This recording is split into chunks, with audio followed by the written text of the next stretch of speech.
401k and 403b hardship distribution rule changes proposed by IRS. Earlier this month, the IRS released its final draft of proposed regulation changes that will incorporate statutory provisions of the Bipartisan Budget Act of 2018 and Tax Cuts and Jobs Act of 2017 that will have the effect of relaxing the rules on 401k hardship distributions. These proposed regulations extend existing permitted safe harbor hardship distributions for 401k and 403b retirement plans. The proposed regulations will become final, subject to potential changes, after a 60-day comment period. It is highly likely that these regulations will become final regulations with little change. Background on hardship withdrawal changes. 401 kiloseconds and other employer-sponsored retirement plans in the private sector are primarily governed by the Employee Retirement Income Security Act of 1974, ERISA, which is further defined by a series of Department of Labor and Department of Treasury regulations. When Congress amends ERISA through statute, it often requires regulatory changes to reflect the new statutory framework. Here, regulatory changes are required due to statutory changes in the Tax Cuts and Jobs Act of 2017 and the Bipartisan Budget Act of 2018. Initially, some plan administrators viewed the statutory changes as voluntary changes they could elect to adopt for their plans. However, regulatory changes in the proposed regulations make it obvious these changes are mandatory, and plan administrators must amend plans to conform to the new rules for 401k plans and 403b plans. Changes to 401k hardship withdrawals. The new regulations deal with safe harbor provisions of hardship withdrawals and rules around procedural aspects of hardship withdrawal eligibility. Today, many hardship withdrawals are available under IRS regulations for safe harbor reasons which are strictly defined. Participants may only receive hardship distributions for the amount of the loss under one or more safe harbor reasons, but before taking the distribution, the participant must exhaust all other loan and withdrawal options from the plan. The participant can only receive a hardship withdrawal under safe harbor rules from his or her elective deferrals and must cease deferring wages to the plan for 6 months. The new regulations change safe harbor hardship distribution procedures to eliminate the 6-month suspension on employee deferrals. Employees will not stop contributing to their 401k despite alleging a financial hardship. Eliminate the requirement to exhaust plan loans prior to a hardship withdrawal. Often today, participants do not want to take a loan and will take the smallest loans possible to satisfy the regulatory requirement. The new regulations remove this often low-value procedural requirement. Plans may elect to retain this requirement. Expand sources of hardship withdrawals to include qualified non-elective contributions, QNECs, qualified matching contributions, QMACs, and earnings on QNECs, QMACs and elective deferrals. This change is optional for plans.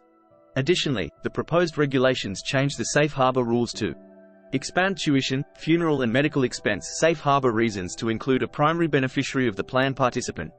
This will greatly expand hardship distributions to include a larger circle of people around the participant. Return the definition of a casualty loss to the participant's primary residence to its pre-2017 definition. The Tax Cuts and Jobs Act reduced the tax deduction for a casualty loss for a primary resident to those involving a federally defined disaster. This had the effect of substantially reducing the available hardship distributions for primary home casualties. The Bipartisan Budget Act of 2018 returned the broader, pre-TCJA definition for hardship withdrawal purposes. Add a 7th safe harbor provision for expenses incurred following a federally declared disaster in an area designated by FEMA. In the past, special IRS regulations or a statute would be necessary to expand hardship withdrawals in the face of disasters like hurricanes. The new regulations will automatically make these hardship withdrawals permissive upon federal declaration of a disaster. Clarifies the standard for plan administrators to approve hardship distributions. Under the new rules, plan administrators have clear guidance when a distribution is necessary to satisfy a financial need. The plan administrator would limit the distribution to the participant's financial need, including taxes and penalties for the distribution. Verify the participant has exhausted all other available withdrawals from the plan, not including non-taxable plan loans. Receive a representation from the participant that he or she lacks liquid assets to otherwise satisfy the financial need, and the plan administrator does not have contrary information about the participant's available assets. Changes for 403b plans. 403b plans receive all the same changes as 401k plans with 2 exceptions. Hardship withdrawals for 403b plans cannot include earnings on QNECs, QMACs, or elective deferrals. Additionally, if QNECs and QMACs are held in a custodial account within the plan, they are not eligible for hardship withdrawal. Timeframes to make changes and retirement plan amendments. Assuming the highly probable result that the proposed regulations become final regulations, plan administrators will need to begin making changes to plans right away. Most of the changes must take effect on January 1, 2019, which means plan administrators should already be in the process of amending their plans. Although the regulations may not be final at this time, these changes reflect statutory changes that plan administrators must follow. Therefore, plans should be changed to reflect the regulations even before they become final.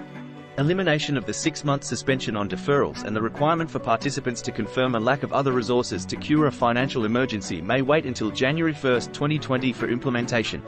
Plans adopting amendments for January 1, 2019 may consider a single plan amendment for simplicity and cost but may choose to wait. Additionally, the changes to casualty losses and the 7th safe harbor reason are statutory provisions that are already in effect, so plans may extend these hardship distributions for distributions after January 1, 2018. To summarize the required plan amendments, plans must adopt amendments eliminating the 6-month suspension, must change the safe harbor rule definitions, and must adopt the minimum requirements to prove a participant's financial need.